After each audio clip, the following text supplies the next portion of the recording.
Hello and welcome everyone. This is Type V3 with a robot Damashii review of the ARX-7 Arbalest, Lambda driver version, Mithril's experimental arm slave piloted by specialist Sosuke Sagara.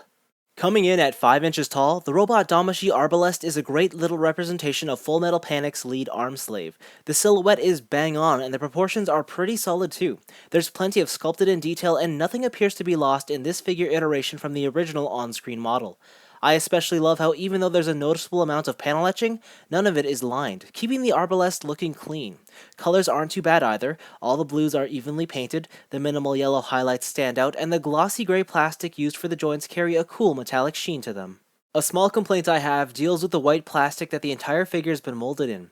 It's just not as pure as I would have liked. It's still white, but something brighter would have been better. Then with the head sculpt, I think the face, specifically the eyes and the mouth plate, are slightly too narrow.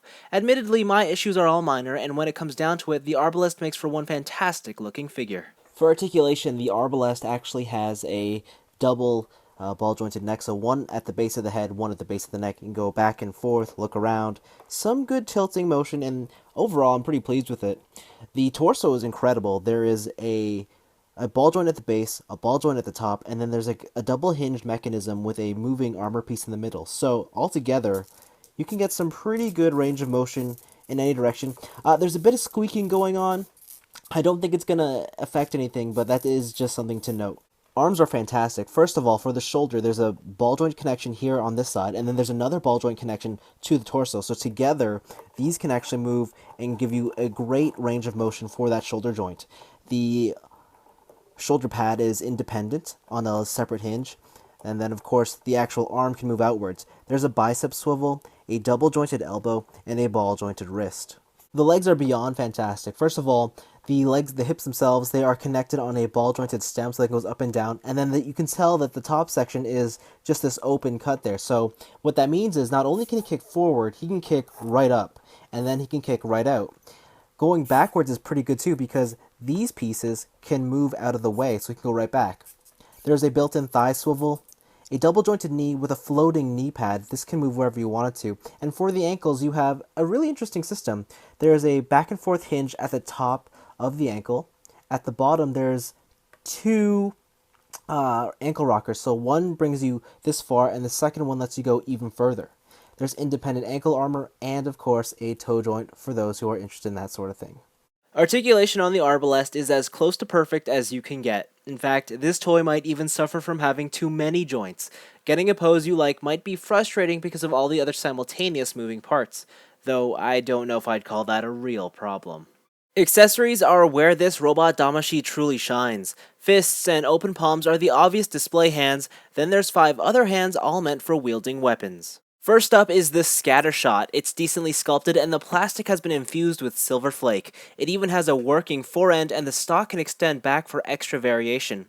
A pair of gripping hands are included to wield the gun, yet interestingly enough, there's only one special single left hand to hold the barrel.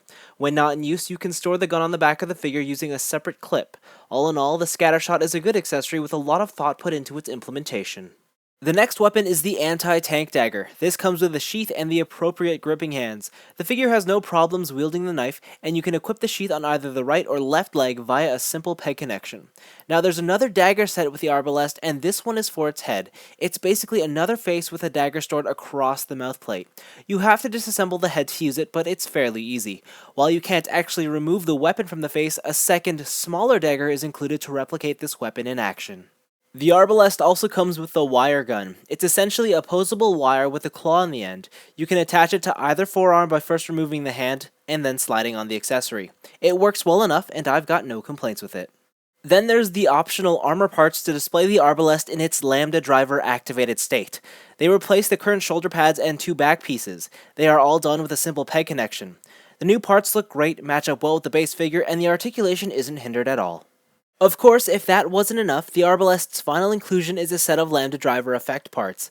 They break down into 2 punching options and 2 force streams. One of the punching effects has the fist molded in, while the other slides over the figure's fist. While I found the latter to display better, the former provides better posing options as it attaches on like a regular hand. Regardless of choice, all the effect parts are spectacular. As far as robot Damashii is concerned, the ARX-7 Arbalest Lambda driver version is one of the very best releases the line has to offer. There isn't much I can fault this toy for. Overall presentation is great, articulation is unmatched, and there's a huge accessory count. The build quality is top notch, and it's a very playable action figure. Whether you're a Full Metal Panic fan or not, the Arbalest is a phenomenal release worth looking into. And yet, the good news doesn't stop there because this robot Damashii is reasonably priced at $30. Honestly, considering how much content is offered, I'd say this package was undervalued. On the other hand, if you're just after something bigger, then sure, you should avoid this toy. Though I doubt you'll find another Arbalest that's this much fun. But that's all for me. Thanks for watching, and even though this figure was hugely enjoyable on its own, there's still ways to get the impressive Arbalest to soar to new heights.